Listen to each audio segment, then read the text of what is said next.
एकनाथ शिंदे, देवेंद्र फडणवीस आणि अजित पवार आज रात्री केंद्रीय गृहमंत्री अमित शहांची भेट घेणार आहेत। दिल्लीत अमित शहांच्या निवासस्थानी रात्री 9:30 वाजता ही बैठक होईल। शहांच्या भेटीसाठी अजित पवार सकाळीच दिल्लीत दाखल झालेत। देवेंद्र फडणवीस दुपारी 3:30 वाजता दिल्लीकडे निघणार आहेत, तर एकनाथ शिंदे दुपारी 4 वाजता दिल्लीला रवाना होतील। या भेटीत महाराष्ट्राच्या मुख्यमंत्री पदाचा तिढा सुटणार का याची उत्सुकता आहे। आपण याबद्दलचे अपडेट जाणून घेऊयात। सोमेश कोलगे आपल्या सोबत आहे।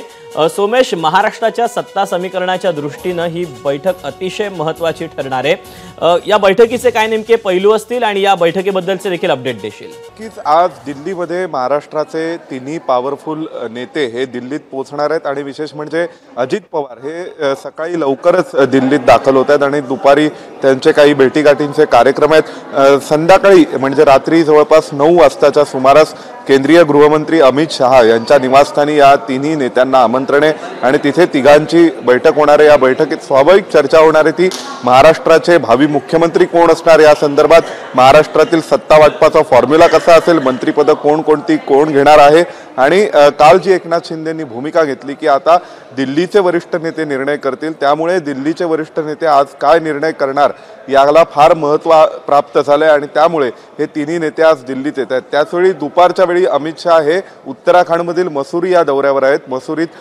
IAS प्रशिक्षण केंद्रामधील एका पथकाच्या एका बॅचच्या व्हॅलिडिक्टरी फंक्शनला अमित शहा हे ॲड्रेस करणार आहेत आणि त्यानंतर मग देवेंद्र फडणवीस, त्यानंतर अजित पवार आणि राज्याचे सध्याचे मुख्यमंत्री एकनाथ शिंदे या तिघांसोबत अमित शहा यांची बैठक त्यांच्या निवासस्थानी होणार आहे। कृष्ण मेनन मार्ग येथे दिल्लीमध्ये महाराष्ट्राचं राजकीय भवितव्य ठरेल।